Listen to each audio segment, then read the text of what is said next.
Selamat malam Pak Yusuf. Apa kabar Pak? Baik, Assalamualaikum Pak. Haleluya, waalaikumsalam. Ya, Bapak ini luar biasa sekalipun usia sudah tidak muda, tapi semangatnya di dalam memberitakan Injil tidak usah ditanya. Bahkan Amin. banyak ustadz yang bertobat, terima Tuhan Yesus lewat pelayanan daripada Bapak ini. Nah, bagaimana pemahamannya? Bagaimana Roh Kudus memurapi beliau? Ya, kita akan dengarkan kesaksiannya. Tentu dimulai dari latar belakang dulu. Oke, Pak Ismail, waktu dan tempat saya serahkan kepada Anda. Monggo, Pak, silakan. Ya, terima kasih. Ya.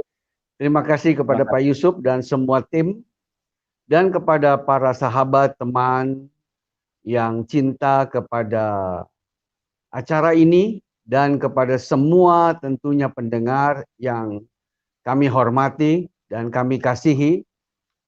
Latar belakang saya dibesarkan dari satu keluarga di mana kakek saya dulu adalah seorang jagoan di daerah Bekasi, Babelan, sampai Pasir Kunci. Dia seorang jawara yang luar biasa. Dan ayah saya besar, tumbuh pada waktu zaman penjajahan. Dan sayangnya mereka tidak berpendidikan. Dan ibu saya juga dari desa tidak berpendidikan. Saya tumbuh besar di keluarga yang miskin wawasan, miskin ilmu keagamaan, dan lain sebagainya. Dan keluarga orang tua saya kurang lebih 10 anak, dan saya anak keempat. Kami kebetulan tumbuh di Jakarta, berjuang, dan saya juga bergaul dengan teman-teman sekampung di daerah Jakarta. Tapi di hati saya mencari kebenaran yang sesungguhnya.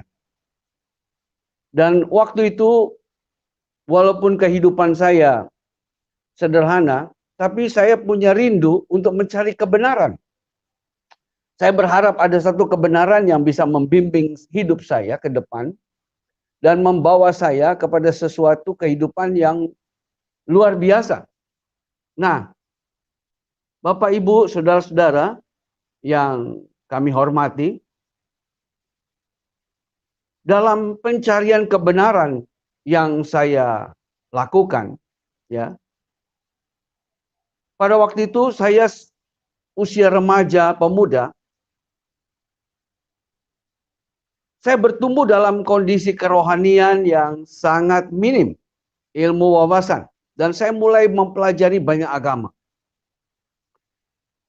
Bahkan di tengah-tengah pembelajaran agama saya juga dibimbing, ya, masuk satu perguruan di Keramat Kuitang dengan perguruan kancing 7 bintang 12, itu Babe Nafi yang menjadi guru dan mentor saya. Dan Bapak Ibu, tapi dalam hati saya merasa kosong. Ya. Seringkali saya diadu ilmu. Tapi saya tidak dapatkan apa-apa. Nah, pada satu saat ketika saya mulai mempelajari agama, saya menemukan agama yang menyembah, yaitu agama, saya melihat dari berbagai agama-agama Hindu, saya belajar, tapi saya melihat tidak terlalu cocok dan tidak pas dengan saya. Karena saya bingung bagaimana saya dapat menemukan Tuhan yang mendampingi saya di tengah begitu banyak dewa yang saya terima pengajaran itu. Dan saya mulai mencari yang lain. Saya mencari dari agama lain, baik Konghucu, Buddha, dan saya temukan juga tidak saya dapatkan apa-apa. Dan dalam pencarian kebenaran saya mengerucut kepada agama yang terakhir, yang memang saya ketahui sebagai agama terakhir, yang dimana saya diberitahu seperti itu.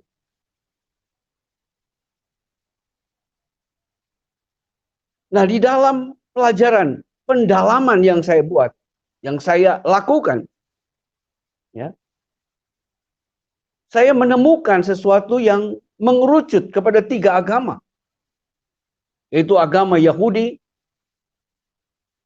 Nasrani, dan Islam. Mengapa 3 agama ini yang menjadi titik tolak perhatian saya? Karena 3 agama ini menganut pada satu nama, yaitu Ibrahim. Ya, di mana Ibrahim menerima perintah sebagai agama yang lurus, agama yang hanif. Ya. Nah, saya mengerucut pada 3 agama ini. Namun pada saat itu zaman belum ada internet di tengah saya pemuda. Saya kesulitan mencari narasumber dan pada akhirnya saya melihat kepada 2, yaitu Nasrani dan Islam.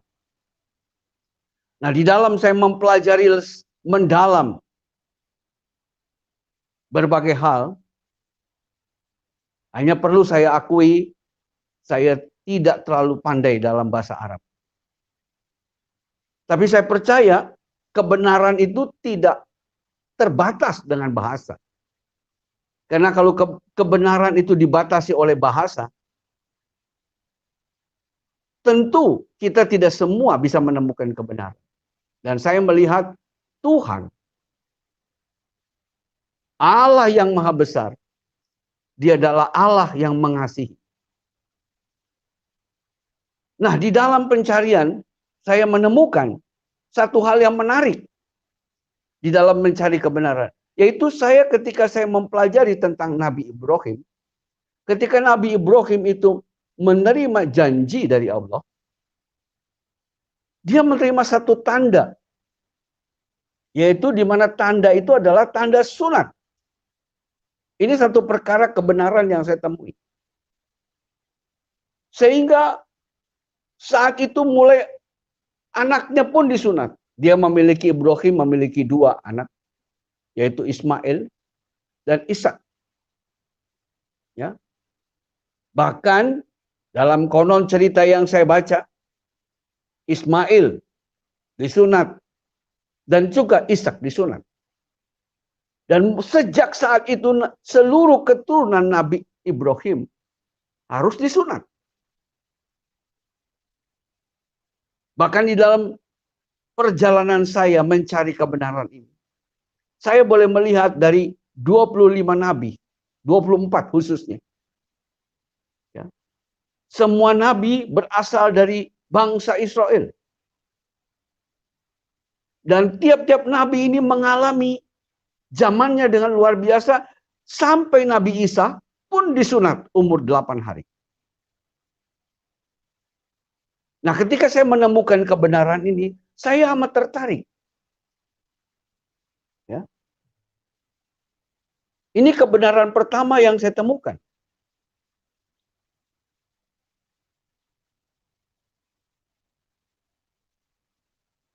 Saya melihat dan mempelajari bagaimana riwayat kisah Muhammad menjadi seorang nabi. Muhammad dilahirkan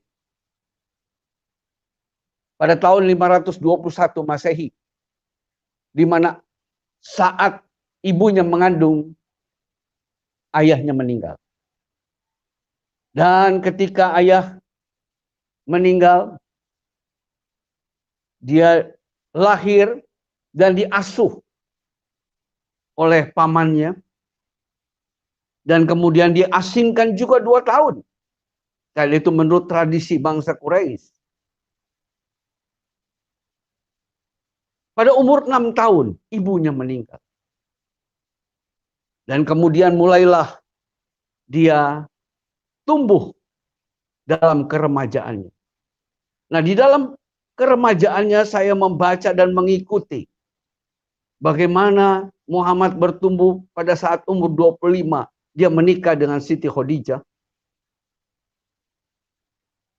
Dan saat saya membaca terus, umur 40 baru Nabi Muhammad ini menerima pewahyuan di Gua Hiro.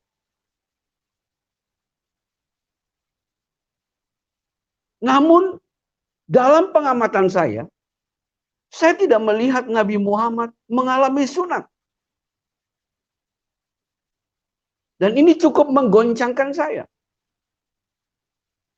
Dan ketika saya selidiki lebih dalam, ya, beliau ternyata tidak pernah disunat.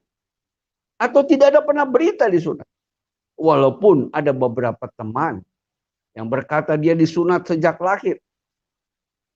Namun saya meragukan berita ini. Mengapa? Sebab kalau berita ini betul, tentu itu akan tertulis. Pamannya yang menjadi saksi juga bukan akan mengatakan. Karena itu kesaksian yang luar biasa. Tapi ternyata tidak ada hal ini. Bahkan sampai kepada anak-anak beliau yang lahir dari Siti Khadijah pun tidak pernah terdengar tentang hal sunat. Jadi dengan kata lain, saya bisa melihat bahwa kalau Muhammad ini menjadi penutup pewaris Nabi dari Ibrahim, pertanyaan saya mengapa sunat yang diberlakukan di dalam hukum Israel, hukum bangsa Yahudi, bahkan sampai hari ini, tidak pernah berubah. Tidak dilakukan oleh Muhammad. Berbeda dengan Nabi yang ke-24, yaitu Nabi Isa alaihissalam. Yang pada saat itu saya mempelajari seperti itu. Pertanyaan inilah yang menggolak saya. Yang membuat saya melihat bahwa ada satu hal, yaitu Alkitab, menjadi sorotan saya. Nah, di dalam kebenaran inilah saya menemukan bahwa ternyata di dalam Quran sendiri dijelaskan bagaimana Isa adalah orang yang terkemuka di dunia dan di akhirat. Bahkan Isa ini memiliki kedudukan yang begitu istimewa, yang tidak bisa digantikan oleh siapapun. Bahkan Muhammad juga menegaskan bahwa nanti akhir zaman Isa itu akan datang sebagai hakim yang adil. Dari gambaran ini, dari latar belakang inilah semakin memperkuat saya bahwa Isa Al-Masih adalah pilihan saya di dalam menuntun hidup saya. Nah, Bapak, Ibu, saudara-saudara yang saya hormati, saya tidak tahu perjalanan hidup saudara, tetapi ini perjalanan saya. Dalam pencarian kebenaran, saya menemukan hal yang luar biasa. Dan tanpa sadar, saya melihat ada satu hal yang keliru dalam cerita tentang Muhammad. Yang tidak diungkapkan ketika saya bertanya pada banyak orang. Hanya mereka memberikan keterangan yang seadanya, yang tidak sesuai. Dan itu sangat menyedihkan saya.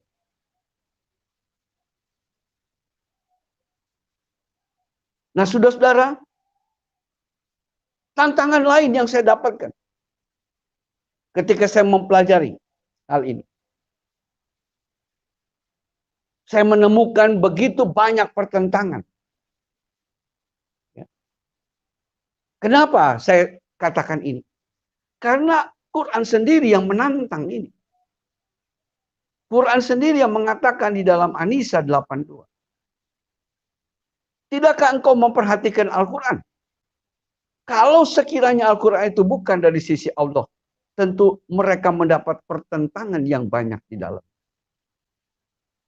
Nah, itulah yang mendorong juga saya untuk mempelajari hal ini. Dari tantangan inilah saya melihat ternyata begitu banyak hal-hal yang tidak diungkapkan oleh banyak para ustadz atau banyak para guru agama, khususnya dalam Islam, di dalam mengupas hal ini. Tapi saya bersyukur kalau saya boleh mengalami tuntunan yang berbeda. Dari latar belakang inilah membuat saya belajar lebih banyak. Bapak, Ibu, Saudara-saudara yang saya kasihi, ya, saya boleh melihat bagaimana agama Ibrahim yang lurus itu justru itu dipegang oleh Isa Al-Masih. Dialah pewaris Nabi yang sebenar. Dan ini yang mendorong saya membaca Alkitab. Dan saya menemukan transisi bagaimana saya mulai digoyang. Tapi ternyata Allah menuntun saya kepada satu kebenaran yang sejati. Dan saya boleh melihat justru lewat Quran saya diperkuat bahwa Isa adalah kebenaran yang sesungguhnya. Bahkan di dalam Al-Jukrub disebut ayat 61. Ikutlah aku, inilah jalan yang lurus.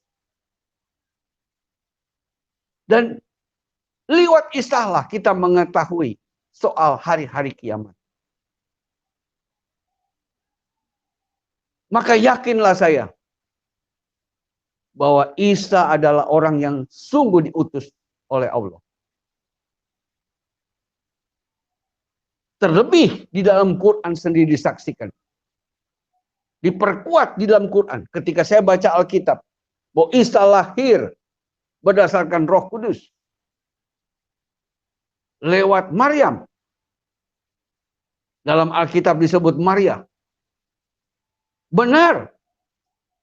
Quran sendiri menyebut bahwa aku memperkuat dia dengan Roh Kudus. Dulu saya diajar Roh Kudus itu Jibril, tapi ternyata bukan. Jibril is Jibril. Roh Kudus ya Roh Kudus. Nah, seringkali kita menemukan ketidakcocokan. Mungkin kata-katanya bisa kita katakan, mungkin gurunya yang mengajar juga tidak tahu.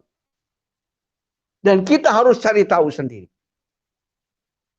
Jadi saya mau mengajak Bapak, Ibu, Saudara-saudara, apapun agama, mari belajar dengan sungguh-sungguh, terutama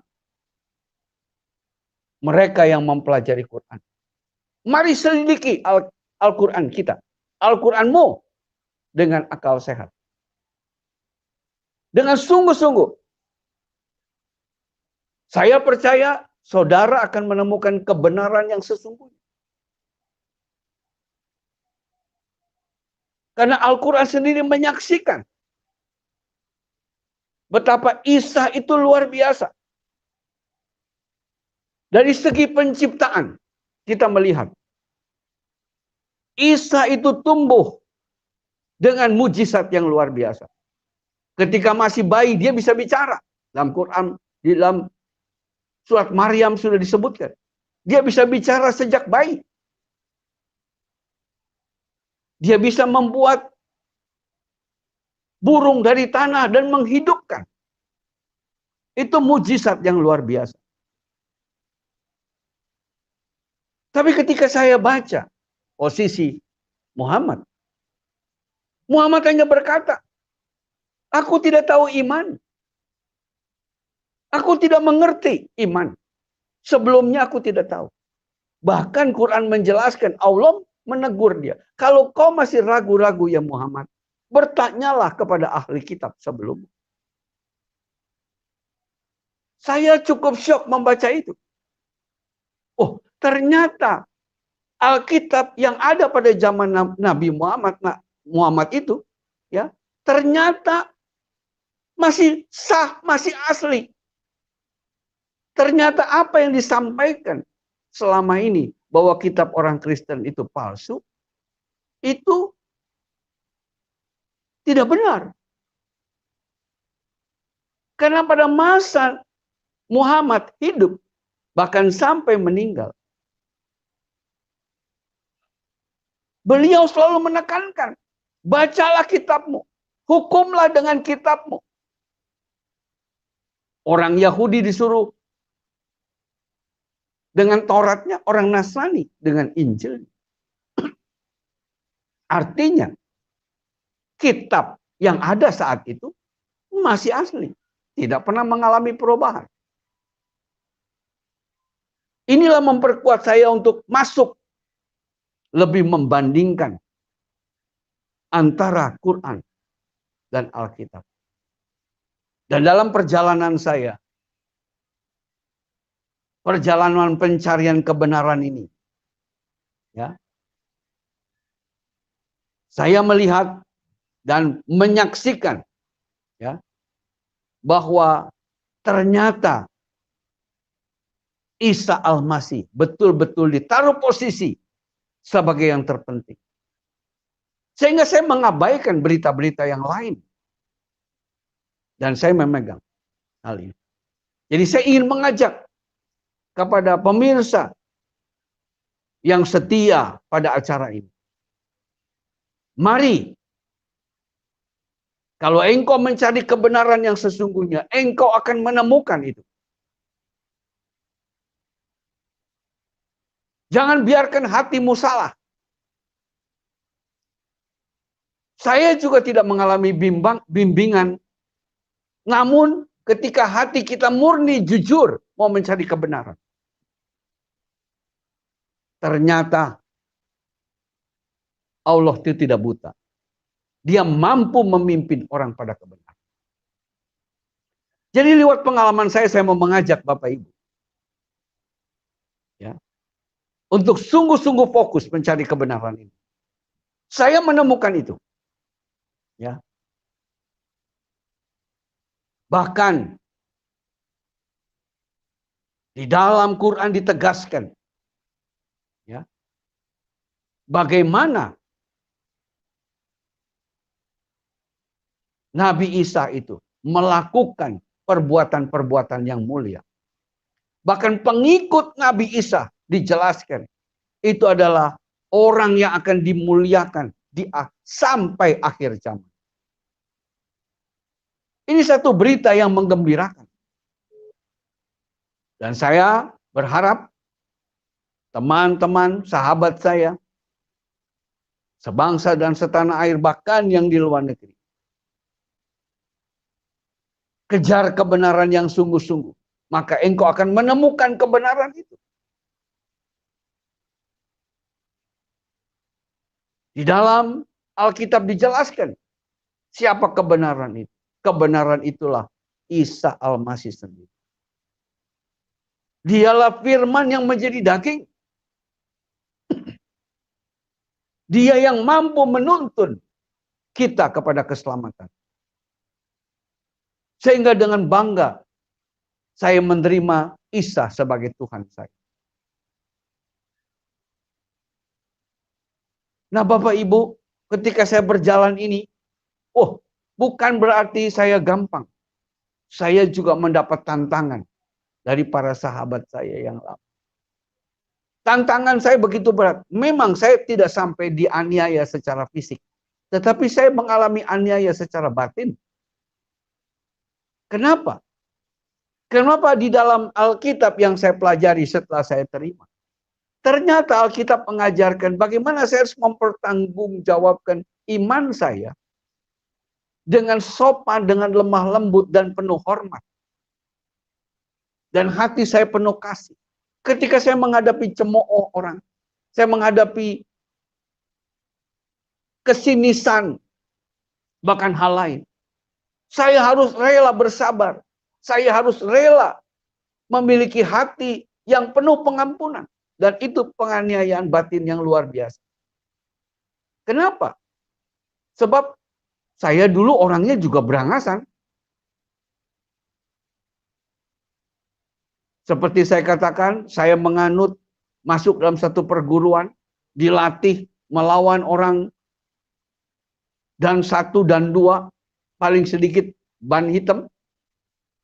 Biasa untuk mengadu fisik. Karena waktu itu dalam kegelapan. Tapi dalam perjalanan, ketika saya menemukan kebenaran lewat Isa Al-Masih. Perintahnya Isa Al-Masih jelas. Hendaklah kamu mengasihi musuhmu. Dan rela bahkan kalau pipimu ditampar sebelah kiri, berikan yang sebelah kanan. Waduh, ini sesuatu ajaran yang luar biasa. Yang sangat beda terbalik. Ya.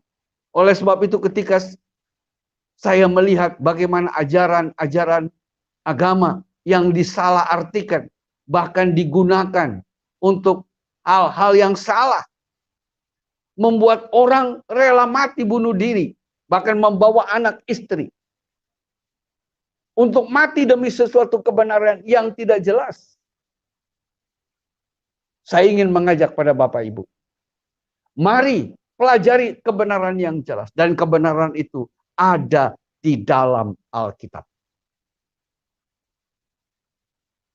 Dan Alkitab yang ada itu tidak pernah dipalsukan, tidak pernah disalahartikan.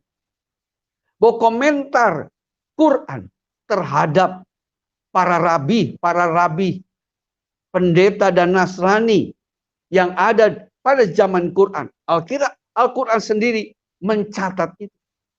Bahwa dikatakan, katakanlah yang sebenarnya. Jangan engkau sembunyikan kebenaran yang ada. Engkau menukar kebenaran dengan harga. Apa yang terjadi? Nah, kita harus tahu sejarah di sini. Saya dipaksa untuk belajar sejarah historis. Bahwa ternyata saya menemukan yang diprotes oleh Quran. Itu adalah pengajaran-pengajaran gereja saat itu. Karena saat itu tidak ada Alkitab. Yang pegang Alkitab itu hanya para imam, uskup. Tetapi uskup mengajar kepada umat hanya ajaran manusia, bukan ajaran kebenaran menurut Alkitab. Justru itulah yang ditentang oleh Quran.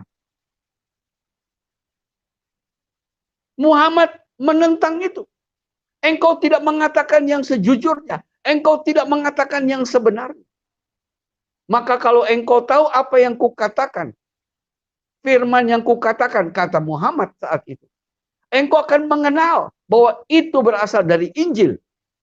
Kan begitu kira-kira.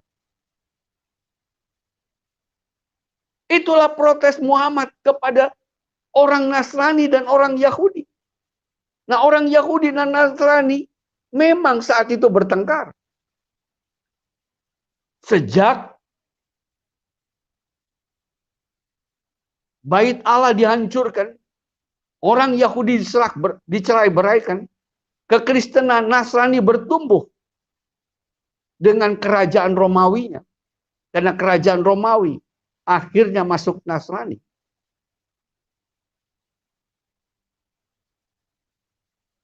Sehingga kerajaan-kerajaan Habsyi, kerajaan Ethiopia, Yaman, Najran itu adalah kerajaan-kerajaan Kristen. Dan mereka membenci Yahudi. Yahudi hanya tinggal di Khaybar dan di beberapa tempat pada waktu zaman Muhammad di Timur Tengah.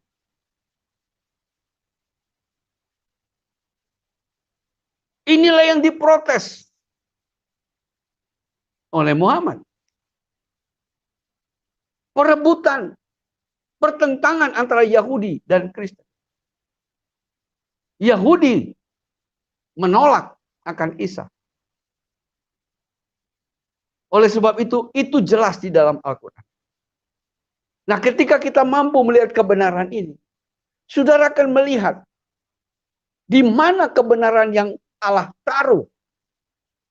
Dan saya mau memberitahu kepada Bapak Ibu pemirsa yang ada di sini. Sebenarnya Al-Quran merujuk kepada Alkitab.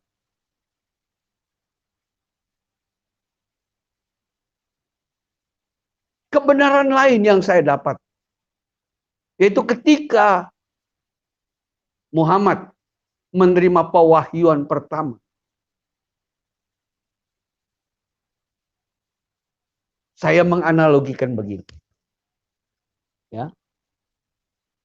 Bapak Ibu Saudara sekarang yang mungkin pemirsa pendengar hari ini, mungkin ada yang beragama Hindu, mungkin ada yang beragama Buddha, mungkin ada yang beragama Islam atau beragama Kristen.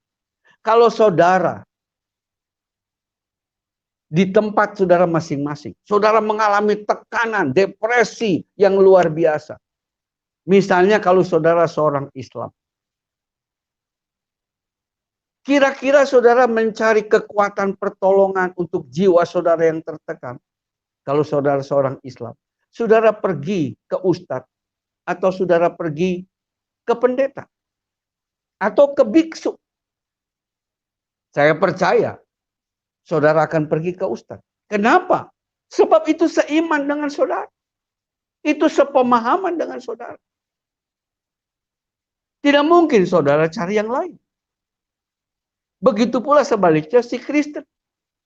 Ketika dia mengalami tekanan, dia tentu cari pendeta atau pastor. Dia tidak mungkin lari ke ustadz. Nah, kita melihat Nabi Muhammad ini ketika Muhammad menerima wahyu di Gua Hiro, dia begitu ketakutan. Bahkan dia memperkirakan dia bertemu dengan sesuatu makhluk yang menyeramkan. Sehingga pulang dengan gemetaran dan Siti Khadijah bertanya. Dia bertanya, "Ya Abul Qasim, kenapa kau? Mengapa kau terjadi begini?" Ya. Saudara perlu tahu, Siti Khadijah memanggil Muhammad itu dengan nama Abul Qasim. Apa yang terjadi? Oh, selimuti aku, selimuti aku. Akhirnya begitu takut. Dan Siti Khadijah berkata, "Sudah, jangan engkau takut. Mari kita pergi ke paman kita. Yaitu pergi ke Waraka bin Nawfal." Siapakah Waraka bin Nawfal? Dia adalah seorang pendeta. Seorang yang mengerti Injil. Bahkan menerjemahkan Injil dari bahasa Ibrani ke dalam bahasa Arab. Sehingga dapat saya simpulkan. Oh, ini tentu bagaimana dia terima penguatan. Tentu dia datang kepada orang yang seiman. Bukan kepada orang lain. Nah, ini memperkuat saya dan meyakini bahwa hanya Isa Al-Masih yang dapat memberikan pertolongan dan memberikan jalan untuk kita menuju kepada surga. Bukan yang lain. Sehingga bulatlah hati saya meyakini bahwa Tuhan yang benar itu hanya Isa Al-Masih yang dapat saya sebut, yang disebut Yesus Kristus.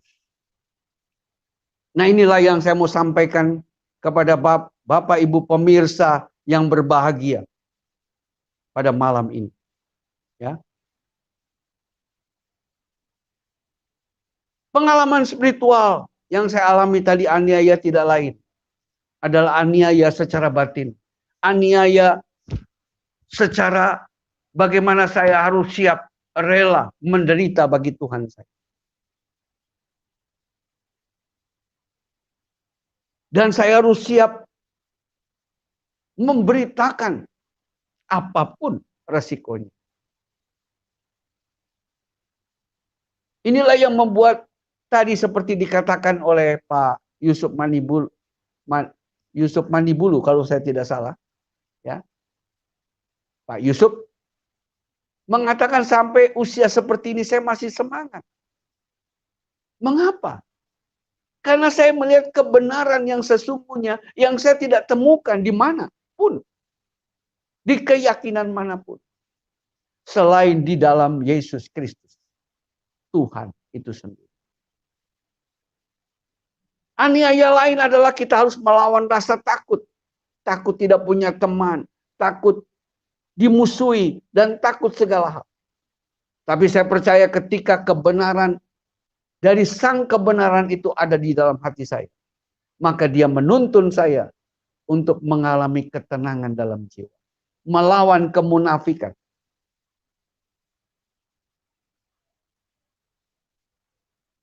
Pengalaman mujizat yang saya alami adalah saya boleh mengalami kekuatan, kesabaran untuk melewati itu semua dengan pertolongan Tuhan.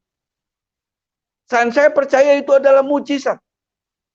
Mujizat yang terbesar. Apa mujizat yang terbesar dalam pemahaman saya? Apakah mujizat terbesar kita terima uang 2 triliun? Apakah kita yang tadinya miskin jadi hebat? Atau sakit jadi sembuh? Saya kira bukan. Mujizat yang terbesar adalah engkau menemukan sorga yang benar.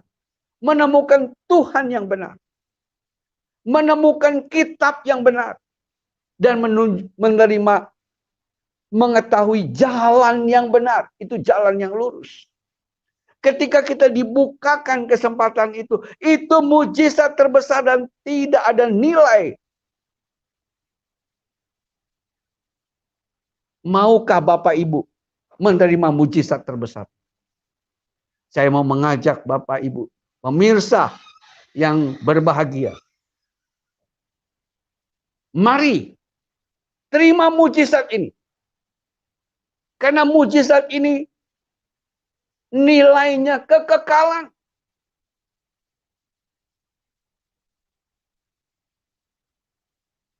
Berapa banyak harta yang kau punya hari ini? Berapa banyak kemewahan yang kau punya? Tidak ada arti ketika sampar datang. Tidak ada arti ketika penyakit datang. Ketika kematian mendatangi kita. Kita bahkan tidak bisa menunda 1 detik. Tapi kalau engkau sudah menemukan jalan kebenaran di dalam Yesus Kristus, saya mau pastikan kepada Bapak Ibu pemirsa yang berbahagia malam ini, engkau menerima mujizat yang terbesar dalam hidup. Dan mujizat itu memiliki nilai kekekalan sampai selama-lamanya. Inilah kesaksian yang saya alami ketika saya mempelajari begitu banyak keyakinan. Justru saya menemukan kebenaran-kebenaran yang juga diungkapkan oleh Quran. Sehingga Bapak Ibu pemirsa yang berbahagia, kalau mungkin di hadapanmu saat ini ada berbagai kitab atau ada 1 kitab, yakinlah bahwa kitab yang engkau pegang ada Alkitab yang menceritakan tentang Yesus Kristus. Kalau itu yang menjadi pilihanmu, kalau itu yang menjadi peganganmu, saya pastikan kepada Bapak Ibu, mujizat ada di depan dan di belakang dan menutupi perjalanan hidup saudara. Jadi jangan ragu-ragu. Segera berubah. Adapun hal-hal lain, semua bisa dipelajari dengan akal, dipelajari dengan seksama. Berbagai kebenaran tidak mungkin disembunyikan. Ya. Terlebih dalam dunia saat ini, dunia digital. Semua terbuka. Dunia itu seperti sempit. Semua dapat diketahui. Saudara tinggal klik, semua keluar. Dan saudara akan melihat. Jangan bertahan di dalam ketidakbenaran. Jangan bertahan di dalam kepalsuan. Jangan bertahan di dalam kebohongan. Berbalik kepada kebenaran. Pegang kitab yang benar. Nabi yang benar, Tuhan yang benar. Maka engkau akan melihat tuntunan yang ajaib dalam hidup Bapak Ibu pemirsa yang berbahagia. Inilah yang sedikit saya sampaikan kepada Bapak Ibu saudara sekalian yang berbahagia.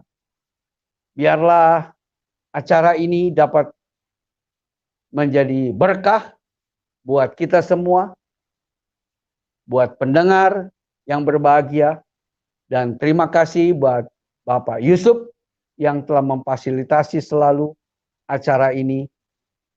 Tuhan memberkati. Terima kasih. Ya, puji Tuhan. Haleluya, luar biasa. Ya, Bapak Ismail menemukan kebenaran karena memang beliau sungguh-sungguh mencarinya, dan orang yang sungguh-sungguh mencari kebenaran pasti akan bertemu dengan Tuhan Yesus.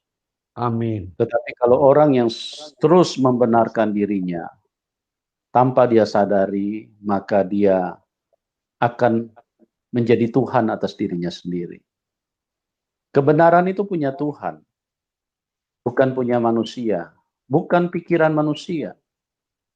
Karena pikiran manusia adalah satu media yang begitu mudah disesatkan oleh iblis. Manusia selalu berpikir, masa Tuhan mati di kayu salib? Itu kan pikiran. Nah, pikiran inilah yang menjadi media yang sangat mudah untuk setan menyesatkan. Dan itu sudah terjadi sejak manusia pertama di Taman Eden.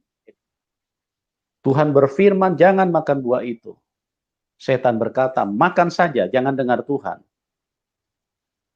Jadi kalau Anda berdasarkan kekuatan pikiranmu, maka Anda akan termakan dengan kesesatan yang ada dari iblis. Tapi kalau Anda mau mencari kebenaran, Anda akan berjumpa dengan Tuhan Yesus Kristus yang adalah sang kebenaran, tidak ada yang lain. Akulah jalan, kebenaran, dan hidup. Tidak ada seorang pun yang bisa datang kepada Bapa kecuali melalui aku. Tidak ada seorang pun. Tolong tanyakan dirimu, apakah engkau termasuk orang? Kecuali Anda berkata, saya bukan orang. Saya tergolong makhluk yang lain. Nah, itu berarti Anda tidak termasuk. Tapi kalau Anda orang, Anda harus pastikan bahwa Anda harus menerima dia, karena hanya dia jalan kebenaran dan hidup. Tidak ada seorang pun, ya, tidak ada seorang pun. Dengarkan baik-baik teman-teman. Saya mengasihi Anda semua. Siapapun Anda, tidak ada seorang pun yang bisa datang kepada Bapa kecuali melalui aku. Kalau engkau belum datang kepada Tuhan Yesus, engkau tidak mungkin bisa pulang ke surga. Karena hanya dialah jalan kebenaran dan hidup. Di bawah kolong langit ini, tidak ada nama lain yang olehnya manusia bisa diselamatkan. Kisah 4 ayat 12. Kecuali di dalam nama Tuhan Yesus Kristus. Ini sesuatu yang luar biasa. Tidak ada seorang nabi, tidak ada seorang rasul yang berani berbicara seperti itu. Di bawah kolong langit ini, nah Anda tinggal di mana? Kalau Anda masih tinggal di bawah kolong langit ini, berarti Anda juga harus menerima nama yang berkuasa itu. Di bawah kolong langit ini, tidak ada nama lain yang olehnya manusia bisa diselamatkan. Hanya nama Tuhan Yesus Kristus. Anda mau kemana, teman-teman? Tuhan Yesus mengasihi Anda. Dia mati buat kita semua. Dia ingin kita selamat. Luar biasa apa yang disampaikan oleh Pak Ismail, dan sangat memberkati kita semua.